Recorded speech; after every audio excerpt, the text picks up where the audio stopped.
ഇത് കണ്ടാൽ മനസ്സിലാക്കണം ശനി ബാധിച്ചിട്ടുണ്ട് എന്ന് മനസ്സിലാക്കണം. ആ സമയത്ത് ഈ ശനി ദോഷ നിവാരണമായിരുന്ന കാര്യങ്ങൾ ചെയ്തു കഴിഞ്ഞാൽ അതിൽ നിന്ന് പെട്ടെന്ന് നമുക്ക് മോചനം പ്രാപിക്കാനായിട്ട് സാധിക്കും.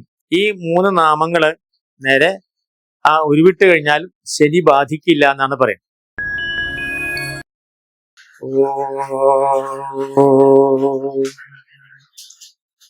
നമോ നാരായണായ. ഓം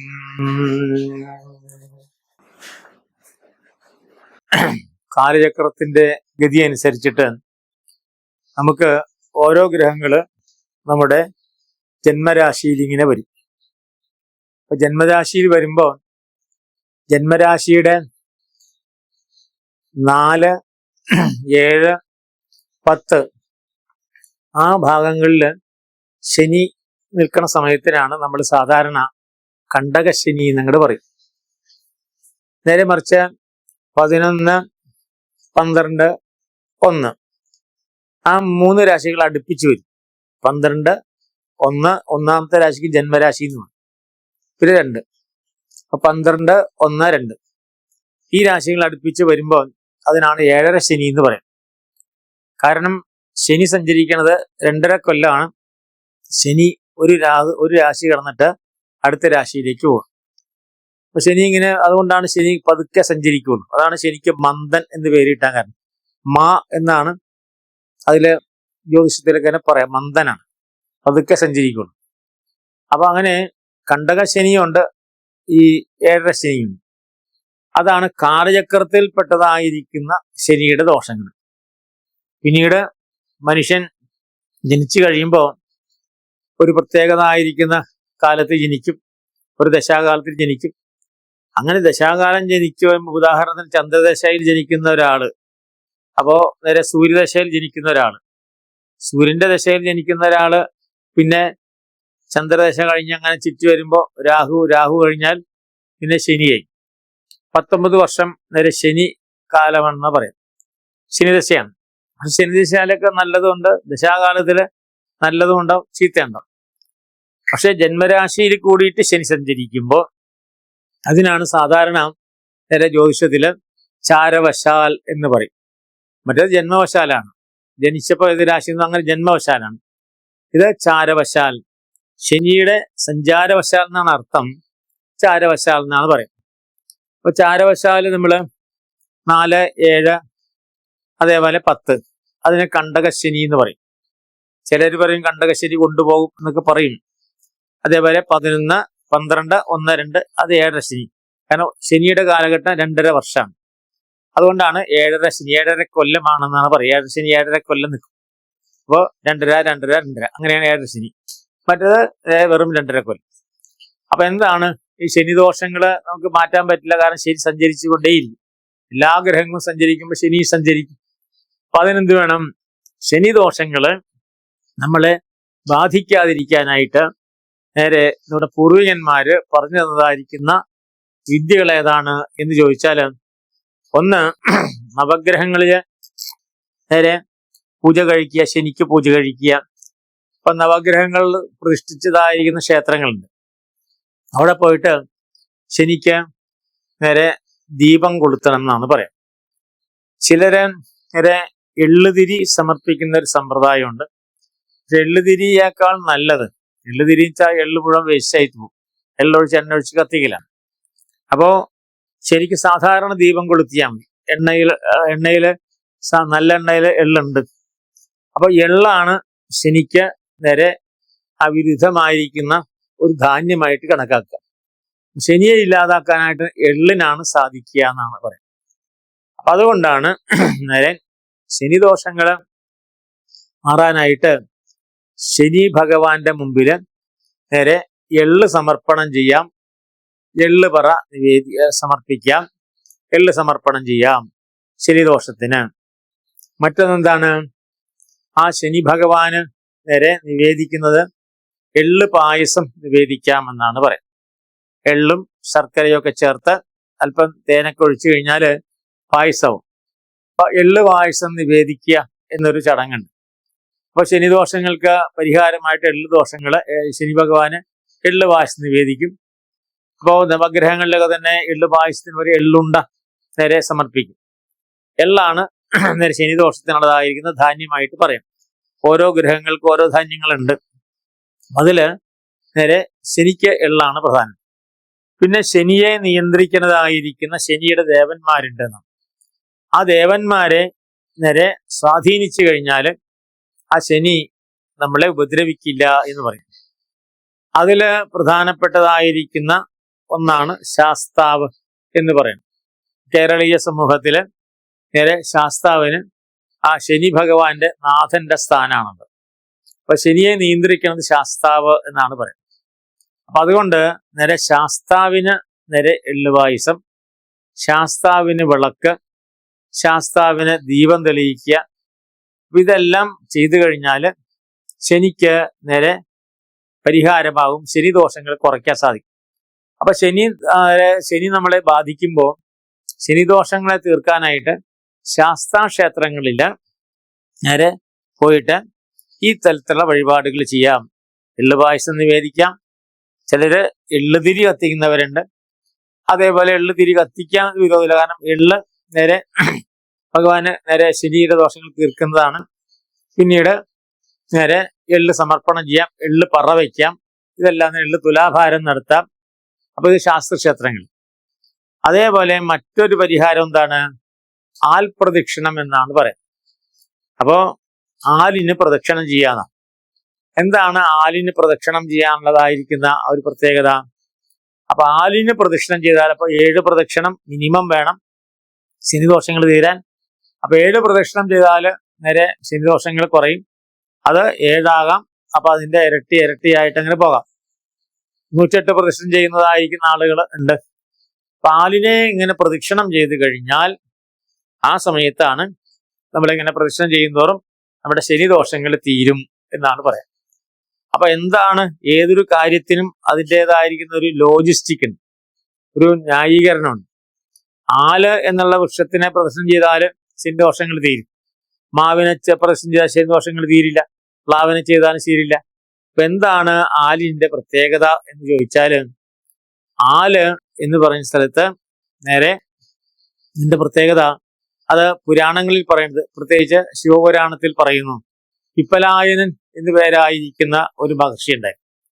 അപ്പൊ പിപ്പലായന മഹർഷി നേരെ ആലിൽ, പിപ്പലം എന്ന് വെച്ചാൽ ആലെന്നാണ് അർത്ഥം. പിപ്പലം എന്നുള്ളതായിരിക്കുന്ന പേരിന്റെ അർത്ഥം ആൽവൃക്ഷം എന്നാണ്.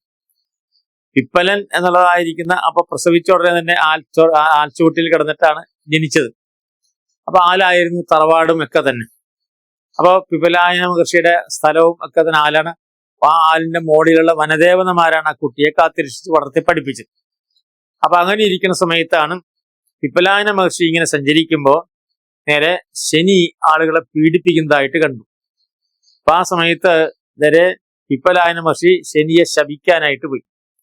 അപ്പോ ശനി ഭഗവാൻ നേരെ മാപ്പ് ചോദിച്ചു. അപ്പൊ പറഞ്ഞു, ഇന്ന് മുതല് നേരെ ഈ ആലിനെ പ്രദക്ഷിണം ചെയ്യുന്ന, എന്റെ തറവാട് ആലാണ്, അപ്പൊ എന്റെ തറവാടിനെ പ്രദക്ഷിണം ചെയ്യുന്നതായിരിക്കുന്ന ആളുകളെ നീ ഉപദ്രവിക്കാൻ പാടില്ല എന്ന് സത്യം ചെയ്തു. അപ്പൊ അന്ന് മുതല് ആലിനെ പ്രദക്ഷിണം ചെയ്യുന്നതായിരിക്കുന്ന, ആലിനെ തൊഴുത് പ്രദക്ഷിണം ചെയ്യുന്ന ആളുകളെ ശനി ഉപദ്രവിക്കാറില്ല എന്നാണ്. അപ്പോ അതേപോലെ തന്നെ ഗാദി, കൗശികൻ, പിപ്പലായനൻ 3 പേരുകളുണ്ട്. പാൽപ്രദക്ഷിണം ചെയ്യുമ്പോൾ ഗാധി വെച്ചാൽ പിപ്പലായന മഹർഷിയുടെ തറവാട്, ആ കുടുംബ പരമ്പര, ആ പൂർവിക പരമ്പര അതാണ് ഗാധി. കൗശികൻ വിശ്വാമിത്രനാണ്. കൗശികൻ, പിപ്പലായനൻ. അപ്പൊ ഗാധി, കൗശികൻ, പിപ്പലായനൻ, ഈ 3 നാമങ്ങള് നേരെ ഉരുവിട്ട് കഴിഞ്ഞാൽ ശനി ബാധിക്കില്ല എന്നാണ് പറയുന്നത്. അപ്പോ നമ്മൾ നടക്കണം, ശനിയുടെ ദോഷം നമുക്ക് ഉണ്ടെന്ന് തോന്നി കഴിഞ്ഞാല് നേരെ നമ്മൾ ഈ 3 നാമങ്ങൾ ഉരുവിട്ടാൽ മതി. ഗാധി, കൗശികൻ, പിപ്പലായനൻ എന്ന് പറയാം. ആലുണ്ടെങ്കിൽ ആലിനെ പ്രദക്ഷിണം ചെയ്യണം. ഇതൊക്കെയാണ് നമുക്ക് വളരെയധികം തന്നെ എളുപ്പത്തിൽ ചെയ്യാവുന്ന കാര്യം, പണച്ചെലവില്ലതാണ്. അപ്പൊ അത് ശനിദോഷം ഇല്ലാതാക്കാനുള്ള മറ്റൊരു മാർഗമാണ് എന്ന് പറയും. പിന്നീട് മൂന്നാമതായിട്ടിരിക്കുന്ന മാർഗം എന്താണ്? മൂന്നാമതായിട്ടിരിക്കുന്നത് ഈ ശനി ഭഗവാന് പേടിയുള്ളതായിരിക്കുന്ന, ശനി ഭഗവാൻ ഭയക്കുന്നതായിരിക്കുന്ന ഒരാളാണ് ആഞ്ജനേയ സ്വാമികൾ. അപ്പൊ ആഞ്ജനേയ സ്വാമികളെ ഭജിക്കുന്നവരെ ശനി ബാധിക്കില്ല എന്ന് പറയും. കാരണം ആഞ്ജനേയ സ്വാമികളെ നേരെ ശനിക്ക് ഭയമാണ്. ഒരിക്കല് നേരെ ആ കഥ പറയാൻ കാരണം, രാവണൻ നേരെ എന്ത് ചെയ്തു, രാവണന്റെ പുത്രനായിരിക്കുന്ന ഇന്ദ്രജിത്ത് ജനിക്കണ സമയത്ത് നേരെ രാവണൻ വിചാരിച്ചു ഒരാളും നേരെ അനങ്ങരുത് എന്നാണ് വിചാരിച്ചത്. അപ്പൊ എല്ലാ ഗ്രഹങ്ങളെയും പിടിച്ചങ്ങോട്ട് നിർത്തി. അപ്പൊ എല്ലാ ഗ്രഹങ്ങളെയും അടച്ചിട്ട് നേരെ അട്ടഹസിച്ച് പറഞ്ഞ് അനങ്ങിപ്പോകരുത് എന്നങ്ങോട്ട് പറയുന്ന. അപ്പൊ ആ സമയത്ത് ശനിക്ക് മാത്രം അസ്വസ്ഥതയൊക്കെ ഉണ്ടായി. അപ്പൊ ശനിക്ക് അസ്വസ്ഥത ഉണ്ടായപ്പോ നേരെ ആഞ്ജനേയ സ്വാമികള് നേരെ ശനിയെ രക്ഷിച്ചു എന്നാണ് കഥ. അപ്പോ നേരെ ശനി ആപത്തിൽപ്പെട്ട സമയത്ത് രക്ഷിച്ചത് ആഞ്ജനേയ സ്വാമികളാണ്. അപ്പൊ അതുകൊണ്ട് നേരെ ആഞ്ജനേയനെ അപ്പൊ ആഞ്ജനേയൻ ശനിയോട് പറഞ്ഞു, എന്നെ ഭജിക്കുന്നവരെ നീ ഒരിക്കലും ഉപദ്രവിക്കരുത് എന്ന് സത്യം ചെയ്യിച്ചിട്ടുണ്ട്. അതുകൊണ്ട് ആഞ്ജനേയനെ നേരെ ഭജിച്ചു കഴിഞ്ഞാൽ ശനി നമ്മളെ ബാധിക്കില്ല എന്നാണ്. അതുകൊണ്ടാണ് ശനി ഭജനത്തിന് ആഞ്ജനേയ സ്വാമികളെ ദർശിക്കണം, ആഞ്ജനേയ സ്വാമികളെ പ്രദക്ഷിണം ചെയ്യണം, ആഞ്ജനേയന് നേരെ വേണ്ടതായിരിക്കുന്ന കാര്യങ്ങൾ, ആഞ്ജനേയൻ സന്തുഷ്ടിയുടെ അവിൽ നിവേദ്യം, അങ്ങനെ വടനിവേദ്യം, അങ്ങനെയുള്ള നിവേദ്യങ്ങൾ നടത്തി കഴിഞ്ഞാൽ ശനിദോഷങ്ങൾ ഇല്ലാതിരിക്കും. പിന്നെ മറ്റൊന്നെന്താണ്, ആഞ്ജനേയന് പ്രിയപ്പെട്ടതായിരിക്കുന്ന കാര്യങ്ങൾ, ഉദാഹരണത്തിന് ഹനുമാൻ ചാലീസ്, നേരെ സുന്ദരകാന്ഡം, അപ്പൊ അതൊക്കെ ഹനുമാന് പ്രിയപ്പെട്ടതാണ്, അത് പാരായണം ചെയ്യുക. അതേപോലെ ആഞ്ജനേയൻ്റെതായിരിക്കുന്ന 12 നാമങ്ങൾ, ഹനുമാൻ അഞ്ജനാസൂനു വായുപുത്രോ മഹാബല രാമേഷ്ട ബൽഗുനസക പിങ്കാക്ഷോ അമിത വിക്രമ പുതുതിക്രമണ ശൈവ സീതാശോക വിനാശന ലക്ഷ്മണ പ്രാണദാതാജ ദശഗ്രീവസ്യ ദർപ്പഹ. അതാണ് ആഞ്ജനേയന്റെ 12 നാമങ്ങൾ. ആ 12 നാമങ്ങൾ ഉരുവിട്ടാലും നേരെ ശനി നമ്മളെ ബാധിക്കില്ല എന്നാണ് പറയുന്നത്. അപ്പൊ ശനി നമ്മളെ ബാധിച്ച് ഇരിക്കാതിരിക്കാനായിട്ട് ആഞ്ജനേയ ഭജനം ഏറ്റവും ആവശ്യമാണ്. ആഞ്ജനേയനെ ഭജിച്ചു കഴിഞ്ഞാൽ ആഞ്ജനേയ ഭക്തന്മാരെ ശനി തിരിഞ്ഞു നോക്കില്ല എന്നുള്ളതാണ്. അതേപോലെ ആലിന് പ്രദക്ഷിണം ചെയ്താലും ശനി നമ്മളെ ബാധിക്കില്ല. അപ്പോ അതൊന്നും സാധിക്കാത്തവർക്ക് എന്ത് ചെയ്യണം, നേരെ ഗാധി, കൗശികൻ, പിപ്പലായനൻ എന്ന 3 പേരുകൾ പറഞ്ഞാൽ മതി. പിന്നെ ശാസ്താക്ഷേത്രങ്ങളില് നിവേദ്യങ്ങളും അതേപോലെ എള്ള് പായസം, അതേപോലെ എള്ള് നേരെ കത്തിക്കുക, അതേപോലെ എള്ള് ദാനം ചെയ്യുക. അപ്പൊ എള്ള് ദാനം ചെയ്താലും മതി. അപ്പൊ എള്ള് ദാനം ചെയ്താൽ ശനിയൊക്കെ നമ്മുടെ ശനി ദോഷങ്ങളൊക്കെ തീർന്നു കിട്ടും. അപ്പൊ എള്ള് പറ വയ്ക്കുക, ഇതെല്ലാം നേരെ സാക്ഷാൽ ശനിദോഷങ്ങൾ തീരാനുള്ള മാർഗങ്ങളായിട്ട് നമ്മൾ കണക്കാക്കണം. അതുകൊണ്ടാണ് കലികാലം വരുമ്പോൾ ശനിയില് കൂടുതൽ ശക്തി പ്രാപിക്കും ശനി. അപ്പൊ അതിന് പരിഹാരം നേരെ നവഗ്രഹ ക്ഷേത്രങ്ങളിൽ പോകുക, ശനീശ്വര ക്ഷേത്രങ്ങൾ, തമിഴ്നാട്ടിലൊക്കെ തന്നെ ശനീശ്വര ക്ഷേത്രങ്ങൾ. അപ്പോ ആ ശനിയുടെ ഈശ്വരൻ എന്നാണ് പറഞ്ഞത്, ശനി ഈശ്വരനായിട്ട് സങ്കല്പിച്ചതാണ്. പിന്നെ ശനിയുടെ ഈശ്വരൻ എന്ന് പറയുന്നത് എന്താണ്, നേരെ ശനിക്ക് അധിപനായിരിക്കുന്ന ഈശ്വരൻ, അത് ശാസ്താവാണ്. അതാണ് ശനിയുടെ ഈശ്വരൻ, ശാസ്താവാണ്. ശാസ്താവിനെ ഭജിക്കുക, അതേപോലെ ആ ശനിക്ക് ഭയമുള്ള ആഞ്ജനേയനെ ഭജിക്കുക, പിന്നെ നേരെ പിപ്പലായന മഹർഷിയെ ഭജിക്കുക. ഇതെല്ലാം നേരെ ശനിദോഷങ്ങള് തീരാനുള്ള ഏറ്റവും എളുപ്പമായിരിക്കുന്ന മാർഗമാണ്. മറ്റ് ഒന്നും ആവശ്യമില്ല, പ്രാർത്ഥനയാണ് വേണ്ടത്. അത് ഹോമത്തിന്റെ രൂപത്തിൽ നടത്തുന്നവരുണ്ട്. അപ്പോ ആ ശനിയുടെ എള്ളു ഹോമം ചെയ്ത് കഴിഞ്ഞാൽ മാറും. പക്ഷെ എപ്പോഴും നേരെ ഭഗവാന് എളുപ്പത്തിൽ ചെയ്യാവുന്ന 3 കാര്യങ്ങളാണ്. ഒന്ന് ആഞ്ജനേയ ഭജനം, ആഞ്ജനേയന്റെ 12 നാമങ്ങൾ ജപിക്കുക, പിന്നീട് ആലിന് പ്രദക്ഷിണം ചെയ്യുക, പിന്നെ ശാസ്താവിന് നേരെ വഴിപാട്, എള്ള് കിഴി അല്ലെങ്കിൽ നേരെ എള്ള് പായസം, ഇതെല്ലാം തന്നെ നിവേദിക്കുക. ഇത് നേരെ ചെയ്തു കഴിഞ്ഞാൽ തീർച്ചയായിട്ടും എള്ള് പറ വയ്ക്കുക, അതെല്ലാം ആ വഴിപാടിന്റെ ഭാഗങ്ങളാണ്. എല്ലാം ചെയ്തു കഴിഞ്ഞാൽ ശനി നമ്മളെ ബാധിക്കില്ല. നമുക്ക് അത് ചാരവശാലുള്ളതായിരിക്കുന്ന ശനിയാണ് കൂടുതൽ നമ്മളെ ബാധിക്കുക. അപ്പൊ അതേപോലെ നേരെ നമ്മുടെ ജന്മവശാലുള്ള ശനി, ഈ 2 വശാലുള്ള ശനിയും നേരെ നമ്മളെ ബാധിക്കാതെ നമുക്ക് അനായാസേന മുന്നോട്ട് കടന്നു പോകാനായിട്ട് സാധിക്കും എന്നാണ് പറയുന്നത്. അപ്പോ അതില് ശനി ബാധിച്ചിട്ടുണ്ടോ എന്നങ്ങനെ അറിയാനായിട്ട് സാധിക്കും. അപ്പൊ ശനി എങ്ങനെയാണ് ഒരാളെ ബാധിച്ചു എന്ന് മനസ്സിലാക്കുക? ശനി ബാധിച്ചു കഴിഞ്ഞാല് പൊതുവില് ആളുകൾ അലസന്മാരായിട്ട് തീരും, വെറുതെ ചുമ്മാതിരിക്കുന്നതാണ് പറയുന്നത്. അപ്പൊ മടിയന്മാരായിട്ട് എപ്പോഴും സദാസമയത്തും കിടന്നുറങ്ങും. വിദ്യാർത്ഥികൾക്ക് പുസ്തകം തുറക്കുമ്പോൾ നേരെ കണ്ണടഞ്ഞു ഉറക്കം വരും. അപ്പോ രാവിലെ എഴുന്നേൽക്കാൻ മടി, അലസത, അപ്പോ ഏത് കാര്യത്തിലും ഉത്സാഹക്കുറവ്, ഒരു മന്ദത വരും. അതുകൊണ്ടാണ് മന്ദന്റെ ഉപദ്രവം ഉണ്ടാകുമ്പോൾ മന്ദത വരുന്നതാണ്. അപ്പൊ അതുകൊണ്ടാണ് ഈ ലക്ഷണങ്ങൾ കണ്ടു കഴിഞ്ഞാൽ ശനിയുടെ ബാധയുണ്ട് എന്ന് മനസ്സിലാക്കണം. അപ്പോ ഒരാള് മന്ദഭാവത്തില് നടപ്പിലും ഇരിപ്പിലും കിടപ്പിലും സംസാരത്തിലും അതേപോലെ എല്ലാ കാര്യത്തിലും നേരെ ഒരു തണുത്ത മട്ട് സ്വീകരിക്കുക, പിന്നീട് നേരെ കൂടുതൽ സമയം കിടന്ന് ഉറങ്ങുക, ഉണരേണ്ട സമയത്തിനേക്കാൾ കൂടുതലും നേരെ ഉറക്കത്തില് സന്തോഷം കണ്ടെത്തുക, എപ്പോഴും കിടപ്പ്, അലസത കാണിക്കുക. അപ്പോൾ അലസത, മാന്ദ്യം, അതേപോലെ ഉറക്കം, അതേപോലെ തന്നെ വിദ്യാർത്ഥികൾക്ക് പ്രത്യേകിച്ച് ഉത്സാഹക്കുറവ്, ഒരു കാര്യത്തിലും ഉത്സാഹമില്ലായ്മ, ഇത് കണ്ടാൽ മനസ്സിലാക്കണം ശനി ബാധിച്ചിട്ടുണ്ട് എന്ന് മനസ്സിലാക്കണം. അപ്പൊ ആ സമയത്ത് ഈ ശനി ദോഷ നിവാരണമായിരുന്ന കാര്യങ്ങൾ ചെയ്തു കഴിഞ്ഞാൽ അതിൽ നിന്ന് പെട്ടെന്ന് നമുക്ക് മോചനം പ്രാപിക്കാനായിട്ട് സാധിക്കും. അതാണ് ശനിയുടെയും ശനിദോഷങ്ങൾ തീർക്കാനുള്ള മാർഗവും ശനി ബാധിച്ചിട്ടുണ്ടോ എന്നറിയാനുള്ള മാർഗവും ഈ പ്രത്യേക കാര്യങ്ങളാണ് എന്ന് പ്രത്യേകിച്ച് നമ്മൾ മനസ്സിലാക്കണം. ഓം നമോ ഭഗവതേ വാസുദേവായ.